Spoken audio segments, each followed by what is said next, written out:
যদিও মাইকে উল্লেখ করা হলো না, কিন্তু ওখান থেকে বলা হলো ডিপি ওয়ার্কসের বিষয়ে বলা।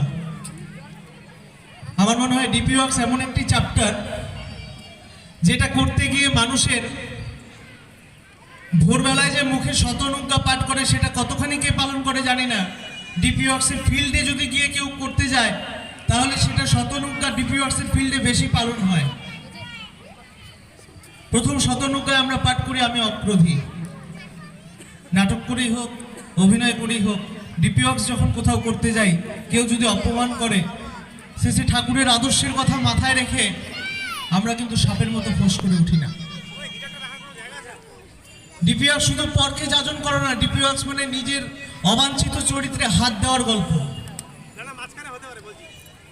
এই যে যখন কেউ আমাকে অপমান করছে, আমার ঠাকুরকে অপমান করছে, আমি ফোঁস করে উঠছি না সাপের মতো, এটা কিন্তু আমার চরিত্র নিয়ন্ত্রিত হচ্ছে। তারপরে আসছে আমি অমানি। আমি অমানি মানে কিন্তু আমার মান অভিমানে ঘা লাগলে আমি ফোঁস করে উঠি। অমানি সেটা নিয়ন্ত্রিত করতে হবে এমন নয়। অমানি মানে যার মান নেই, যার সম্মান নেই, যাকে সকলেই ঘৃণা করে। সকল মানুষের মাঝে আমি একজন মানুষ, যেই মানুষটি যাকে কেউ মান দেয় না তাকে মান দেওয়ার যোগ্যতাটুকু রাখি। আমরা ডিপি ওয়ার্কস করতে গিয়ে অনেক মানুষ দেখি যারা সমাজে অবহেলিত, যারা সমাজে শাসিত, তাদের সঙ্গে মিশতে গিয়ে, তাদের দৈনন্দিন জীবনের অভিজ্ঞতা শুনতে গিয়ে আমরা আমাদের জীবন সম্পর্কে সচেতন হই। আর সেই মানুষগুলির প্রতি আমাদের প্রেম কিন্তু সঞ্চার হয় আস্তে আস্তে। সেই মানুষগুলির প্রতি সহানুভূতিটা বাড়তে থাকে। পরমদয়াল শ্রী ঠাকুর তার একটি জায়গায় বলছে, তোমরা যখন বাঁচার জন্য তোমাদের কাছে কোনো মানুষ যখন হা আল্লাহ, হা গড, হা ঈশ্বর, হা খোদা করতে থাকে, যে সহানুভূতির দ্বারা মানুষটিকে তোমরা বাঁচাতে যাও, সেই সহানুভূতি হলো ঠাকুরত্ব। এই যে আমাদের সহানুভূতি, আমরা যে মানুষের ব্যথায় সমবেতী হয়ে উঠতে পারছি সৎসঙ্গীরা, পরম পূজ্যপাদ শ্রী শ্রী আচার্যদেবের আশীর্বাদ এবং পরম পূজ্যপাদ শ্রী শ্রী অবিন দাদার ঐশী প্রেরণায়, এই সহানুভূতি, এই যে মানুষের ব্যথায় ব্যথিত অমানি মানুষকে মান দেওয়া, সম্মান দেওয়া, শ্রদ্ধা করা, আমাদের অন্তস্থ হৃদয়ে কিন্তু ঠাকুর প্রতিষ্ঠিত অযাচিত ভাবেই হয়ে যাচ্ছে। আমাদেরকে ভাবতে হবে, কিন্তু ডিপি ওয়ার্কসটা প্রতিনিয়ত করার বিষয় আছে। কারণ আমরা যেখানে যাই সেখানে মানুষের দুঃখের কথা শুনি, সেখানে মানুষের বেদনার কথা শুনি, সেখানে মানুষের ভারাক্রান্ত হৃদয়ের কথা শুনি বেশিরভাগ ক্ষেত্রেই। এটা শুনে যখন আমরা আস্তে আস্তে আস্তে আস্তে মানুষগুলিকে সমাধানের পথে নিয়ে যেতে পারবো, মানুষগুলিকে যখন গুরুমুখী করতে পারবো, তখন স্বাভাবিকভাবেই অমানিকে মান দেওয়ার মানসিকতা, মানবিকতা আমাদের ভিতরে তৈরি হয়ে যাবে। ভালো মানুষ হওয়ার জন্য কোনো লাফালাফি করার প্রয়োজন নেই, ভালো মানুষ সাজারও তখন প্রয়োজন হবে না।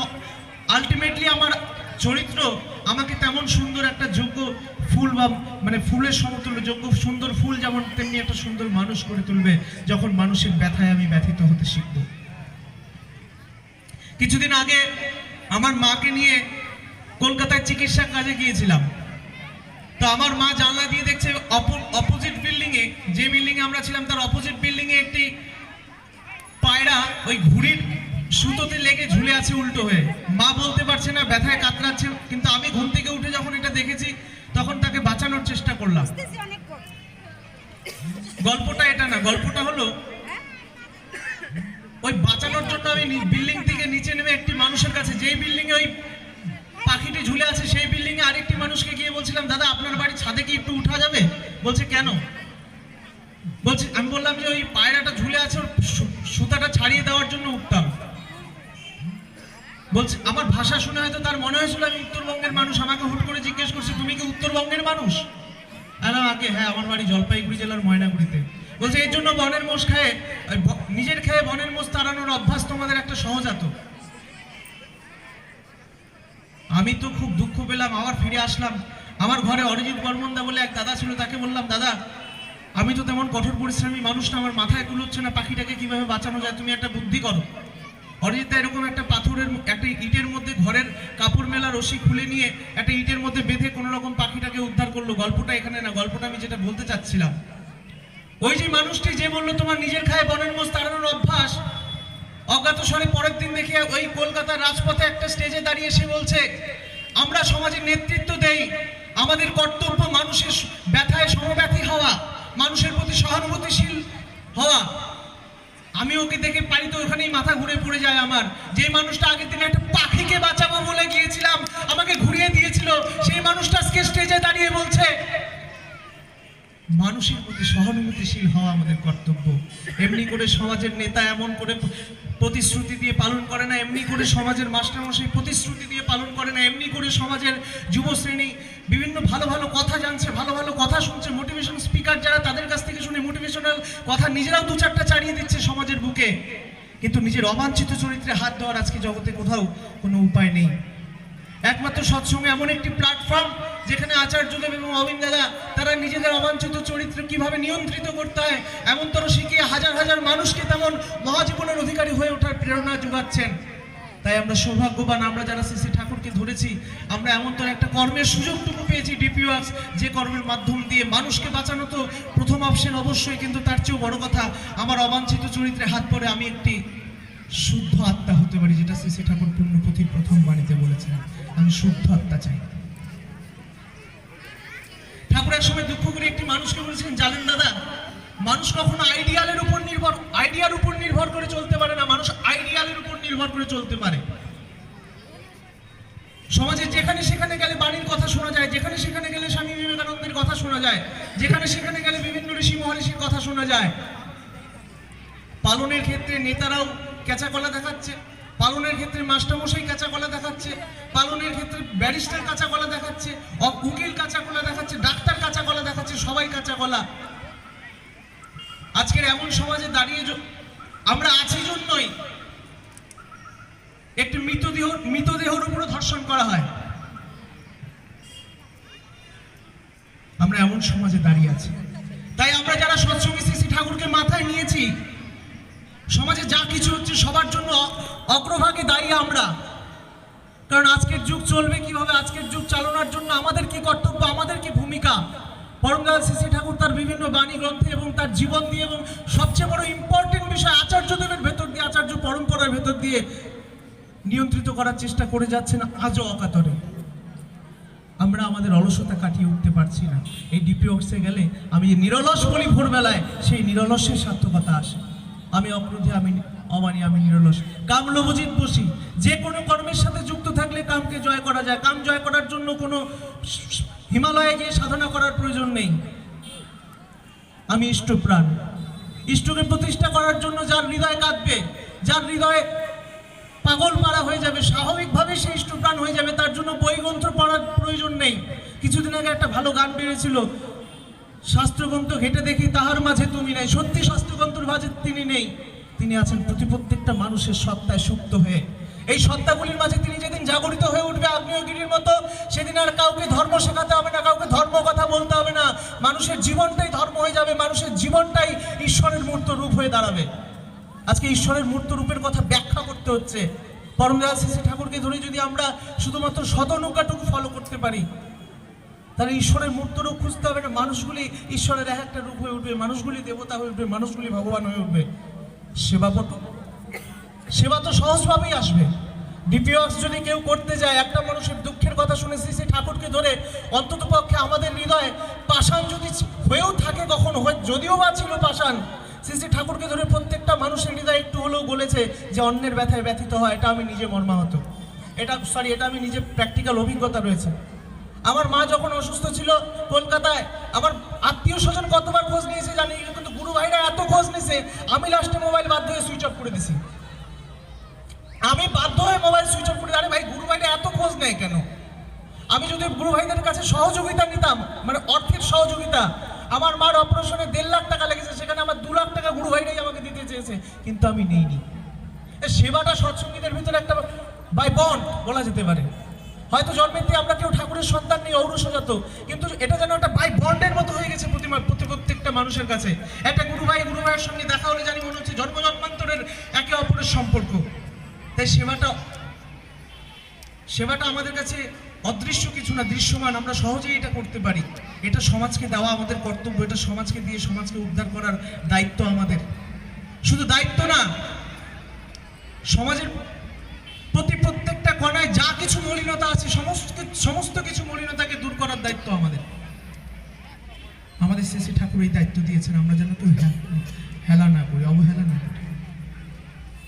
অস্থি বৃদ্ধি যাজন যত্র, আমার অস্তিত্বকে বৃদ্ধি করার জন্য একমাত্র যদি জীবনে সম্বল হয়ে কিছু থাকে, যেটা পরম দয়াল শ্রী ঠাকুরকে মাথায় নিয়ে নিজের আচরণ দিয়ে মানুষের কাছে পরিবেশন করা, এটা যদি আমি বুঝে থাকি তাহলে সহজ সরলভাবেই মানুষকে তার ভাবে উদ্দীপ্ত করতে পারি। কিন্তু এটা বুঝেও যদি আমি না বোঝার ভান করে চলি, ঠাকুর এক জায়গায় বলছিলেন, বললেই কি রে হয়, বলার মতো চলিস যদি তবেই আসে জয়। আমরা হয়তো বলায় পটু হয়ে যাই কখনো কখনো, নিজের ব্যক্তিগত অবাঞ্ছিত চরিত্রে হাত দেওয়ার কোনো গল্প আমার জীবনে আসছে না। এই গল্পটা কিন্তু এই অবাঞ্ছিত চরিত্র, বারবার ঘুরে ফিরে ওই অবাঞ্ছিত চরিত্র, এই চরিত্রে আসলে আমরা সবাই হাত দিই। এরপরে আরো অনেক কিছু আছে এই ঘটনার, আমি শতনুকার সব ব্যাখ্যাতে যাচ্ছি না, তবে একটা ঘটনা বলি। ডিপিওক্স কিন্তু শুধুমাত্র একটা মানুষের বাড়িতে গিয়ে তাকে গিয়ে দাদা এমন ঠাকুরের কথা বললাম, রুটি তাওয়ার মতো গরম হয়ে গেল, মানুষটা এরকম ফুলে ফেপে উদ্দীপ্ত হয়ে গেল, তবে 3 মাস ইষ্টভীতি করে আবার ইষ্টভীতি ছেড়ে দিল, এমন নয়। একটা ঘটনা বলে আমার বক্তব্য শেষ করি, সময় কম, অনেক মানুষ আছেন। 2019 সালে জানুয়ারি কি ফেব্রুয়ারি মাসে আসামের একটি গ্রামে যাই। সেই গ্রামটার নাম হলো দাড়িদুড়িয়া গ্রাম। এই দাড়িদুড়িয়া গ্রামে সম্ভবত রাভা শ্রেণীর মানুষরাই থাকে, তারা সেই গ্রাম ভর মানুষ, অন্য কোনো জাতির মানুষ সেখানে নেই। সেই গ্রামে একটি মাকে শুধু দেখতে যাই, উদ্দেশ্য ছিল অর্ঘ্য সংগ্রহ মাদারিয়াট মন্দিরের জন্য, কিন্তু সেই গ্রামটাতে একমাত্র যাই ওই একটি মাকে দেখার জন্য। মাটির নাম সুতুম রাভা। কেন গেলাম? সেই মাটা তার পরিবার সহ আরো 5টা টোটাল 6টা পরিবার 1983 সালে শ্রী ঠাকুরের দীক্ষায় দীক্ষিত হন। যখন তারা শ্রী ঠাকুরের দীক্ষায় দীক্ষিত হলেন, সমস্ত রাভা শ্রেণীর মানুষ তাদের বিরুদ্ধে প্রতিবাদ করা শুরু করলো। ঠাকুর অনুকূলচন্দ্র চক্রবর্তী একজন বাঙালি ঠাকুর, বাঙালি ব্রাহ্মণ, বাঙালিরা আগাগোড়াই সমাজকে তারণ পীড়ন ভর্সনা করে এসছে, এই বাঙালি ঠাকুরকে তোমরা গ্রহণ করলে তোমাদের শাস্তি হওয়া উচিত। 3-4 দিনের মধ্যে লোয়ার আসামের সমস্ত রাভা শ্রেণীর মানুষরা সেই গ্রামে একটা বিরাট সভা করলো। সেই সভাতে প্রায় 1000-1500 মানুষ। সেই সভার সিদ্ধান্ত হলো, যারা শ্রী ঠাকুর অনুকূলচন্দ্রের দীক্ষা নিল তাদের চোখের ভুরু নামিয়ে দেওয়া হবে এবং চুল ন্যাড়া করে দেওয়া হবে এবং প্রত্যেকটা বাড়িতে শ্রী ঠাকুর অনুকূলচন্দ্রের প্রতিকৃতিকে পুড়িয়ে দেওয়া হবে। সিদ্ধান্তে সভাপতি মহোদয় থেকে শুরু করে সকলেই রাজি হলেন। সেই সিদ্ধান্ত কার্যকরী কবে থেকে হবে? আজকে সন্ধ্যা থেকেই সেই সিদ্ধান্ত কার্যকরী হবে। 5টা বাড়িতে প্রত্যেকটা বাড়ির সদস্যের চোখের ভুরু এবং চুল ন্যাড়া করে দেওয়া হলো, ঠাকুরের প্রতিকৃতি পুড়িয়ে দেওয়া হলো। 6 নম্বর বাড়ি হলো ওই সুতুম রাভা মাটি, যার বাড়িতে আমি গিয়েছিলাম, এখানে শ্রদ্ধেয় সঞ্জীব দা আছেন, তিনিও আমার সাথে গিয়েছিল। সেই মাটির কাছে যখন ওই প্রায় 700-800 মানুষ হাতে মশাল আর ডান হাতে তরোয়াল নিয়ে আসছে যে ঠাকুর অনুকূলচন্দ্রের দীক্ষা নেওয়াটাই তাদের ভুল, এই সিদ্ধান্তে যখন তাদেরকে নেড়াচুল করতে আসে, ভুরু নামিয়ে দেওয়া এবং ঠাকুরের প্রতিকৃতি পুরানোর সময় যখন তার বাড়িতে আসে, সুতুম রাভা মা বলছেন তার স্বামী, তার বাচ্চা, তার দেওর ভাসুর, ননদ সবাইকে বলছে তোমরা যে যার মতো লুকিয়ে যাও, ওদের সঙ্গে আমি কথা বলছি। সুতুম রাভা মা হাতে একটি তরোয়াল এবং আরেক হাতে একটি মশাল নিয়ে দাঁড়িয়ে গেটের সামনে দাঁড়িয়ে আছে। হাজার হাজার মানুষ রে করে আসছে, একটা রাগের মিছিল যেমন হয়, ক্রোধের মিছিল যেমন হয়, তেমন মিছিল নিয়ে আসছে। সুতুম রাভা মাকে মারা হবে। সুতুম রাভা মাঠ থেকে মোটামুটি 100 মিটার দূরে এসে ওই প্রায় 700-800 মানুষ স্থগিত হয়ে গেল, দাঁড়িয়ে গেল, তারা আর আগাচ্ছে না। সেটা 10 বছর পরে জানা গেল সেদিন কেন তারা 100 মিটার দূরে দাঁড়িয়েছিল। কি জানা গেল? যে ওই 700-800 মানুষ বা যত মানুষই ওই মিছিলে ছিল, ক্রোধের মিছিলে, তারা সকলেই সুতুম রাভা মাকে ঠিক ওই পাশে যে নারকেল গাছটা দেখা যাচ্ছে, ওই নারকেল গাছের মতন উচ্চতা নিয়ে সেদিন দাঁড়িয়েছিল, যেটা আমরা মহাভারতে কাল্পনিকভাবে ঘটোৎকচকে দেখি, যে একটি সাধারণ মানুষ যুদ্ধ করার সময় সে লম্বা হয়ে উঠছে। সেদিন ওই গ্রামের সমস্ত মানুষ যারা সেদিন তাকে সুতুম রাভা মাকে প্রায় 50-60 ফিট দেখেছিল, সেই মানুষের সাথে আমি কথা বলেছি, আপনি কি সত্যি দেখেছেন? বলছে হ্যাঁ, আমি সুতুম রাভা মাকে সেদিন 50-60 ফিট উচ্চতায় দেখেছি, যে তার সামনে আমরা ভয়ে যাইনি, যদি ঘটোৎকচের মতো আমাদেরকে মেরে ফেলে। গল্পটা এখানে শেষ নয়। গল্পটা কি? সেদিন তো কোনো রকমের সেই যাত্রায় না বাঁচলোই, ঠাকুরের দয়ায় 50-60 ফুট উচ্চতা, কি হলো, ভূত দেখলো না মানুষ দেখলো, সেই গল্পে আমি যাচ্ছি না। গল্পটা হলো তারপরে কি হলো। সেই আন্দোলনের পরে তাকে মারতে আসা হলো, পরিবারের কাউকে মারতে পারলো না, এমন ঘটনার জন্য 6 মাস পরে তার বাড়িতে সেই জেনারেশনের প্রথম একটি জাতক জন্ম, মানে ছেলে বাচ্চা জন্ম হওয়ার কারণে 6 মাসে তার অন্নপ্রাশন হবে। অন্নপ্রাশনের দিন একজন ঋত্বিক দাদার কোলে সেই বাচ্চাটি শায়িত অবস্থায় সৎসঙ্গ হচ্ছে। গ্রামের বাড়িগুলি কি হয়, 4-5 দিয়ে বাড়ি, মাঝখানে উঠান, একটা পাথর আধা কেজি ওজনের একটা বোল্ডার এইভাবে বাড়ির পেছন দিক থেকে ছুঁড়ে মারা হলো, পাথরটা এসে সেই বাচ্চাটার বুকে পড়লো, বাচ্চাটা করতে করতে মারা গেল। তারপরে তাদের নামে কেস দেওয়া হলো সেই পরিবারগুলির নামে। সেই সুতুংরা বাবা সেদিনও প্রতিজ্ঞাবদ্ধ ছিল, যেদিন তার নাতি মারা গিয়েছিল সেদিনও প্রতিজ্ঞাবদ্ধ ছিল, যেদিন তার কেস দেওয়া হলো তাদের নামে। জীবন যদি যায় তবু ঠাকুরকে ছাড়তে রাজি নই আমরা। গুরু বলে যখন একবার গ্রহণ করেছি, প্রতিজ্ঞাবদ্ধ যখন গ্রহণ করেছি, প্রতিজ্ঞাবদ্ধ হয়ে অদ্বৈতে মানুষের জীবন বৃদ্ধির পরম উদ্ধাতা শ্রী ঠাকুর অনুকূল চন্দ্রকে প্রতিষ্ঠা করা আমার জীবনে এইক্ষণ হইতে যোগ্য হোক, আমি ছাড়তে রাজি নই ঠাকুরকে। এমনি করে 20 বছর 25 বছর লড়াই ঝগড়া কেচাল মারপিট ডাঙ্গা, লুকিয়ে থাকা বেঁচে থাকা, এমনতর সংগ্রাম করে আজকে অত্যন্ত আনন্দের বিষয়, সেই গ্রামে 250টা পরিবার ভোটার লিস্ট অনুযায়ী 89টা পরিবার সুস্থ হয়নি মানে শুধু এমন না, বাড়িতে ঠাকুরমা নিরামিষ খায়, নাতিরা মাছ মাংস চিবায় বাজারে গিয়ে মোমোর দোকানে। 89টা পরিবারের প্রত্যেকটা মানুষ সুস্থ হয়নি একটা গ্রামে 250টা পরিবারের মধ্যে। কোচবিহার জেলা, জলপাইগুড়ি জেলা একটা সার্ভে করা হোক, দেখবেন 89টা ফুললি পরিবার সুস্থ হয়নি পাবেন না, এটা আমার বিশ্বাস। আমরা পিছিয়ে আছি সেই গ্রাম থেকে, সেই গ্রাম ঠাকুরকে ধরে দেবগ্রাম হয়ে গেছে, আমরা এখন অসুর গ্রাম থেকে দেবগ্রামে উন্নীত হতে পারিনি। সেখানেই শেষ নয়, সেখানে প্রত্যেকটা বাড়িতে, যদিও কারো পাকার বাড়ি থাকে, যাদের ছনের বাড়ি, প্রত্যেকটা বাড়িতে একটা জিনিস কম্পালসারি, প্রত্যেকটা বাড়িতে পাকার ঠাকুর ঘর, তাদের নিজেদের ঘর ছনের কি মাটির লেপানো। প্রত্যেকটা বাড়িতে ঠাকুর ঘর পাকা, নিজের ঘর ছনের। আর আমাদের ঠাকুরের আসনে মাকড়সার জাল ঘুরে বেড়ায়, ডিপি অফিসে গিয়ে দেখি। আমার সময় হয়তো শেষ, একটা কথাই বলি, জীবনে আমরা ঠাকুরকে ধরে কে কতটুকু হারিয়েছি জানি না। ঠাকুর ধরার পর মুহূর্ত থেকে যার হারিয়েছে সেও হয়তো করছে, যার হারায়নি তাদের হয়তো বেশি না করা। তাই আমাদের তো কিছু হারায়নি। এখানে এত তো মা বসে আছেন, বলুন তো বুকে হাত দিয়ে আপনার কটা মানে কম বয়সী সন্তান কজনের জীবন থেকে চলে গেছে, অকাল মৃত্যু কজন সন্তানের হয়েছে, হয়নি, তবু ঠাকুরকে কিছু দিচ্ছেন না। জন্ম মৃত্যু কিন্তু ঠাকুরের খেলা নয়, জন্ম মৃত্যু আমার নিজের রচিত। এই রচিতর উপর নির্ভর করে কোনো মা হয়তো, বেশিরভাগ মাই হয়তো কম বয়সী শিশুকে কোলহারা করেননি, তবু ডিপি অফিসে বেরোচ্ছেন না। সেদিন এই মাটির এত কিছু চলে গেল, জীবনে কত প্রিয়জন হারালো, আপনজন হারালো, তবু তার ঠাকুরত্ব ঘুচল না।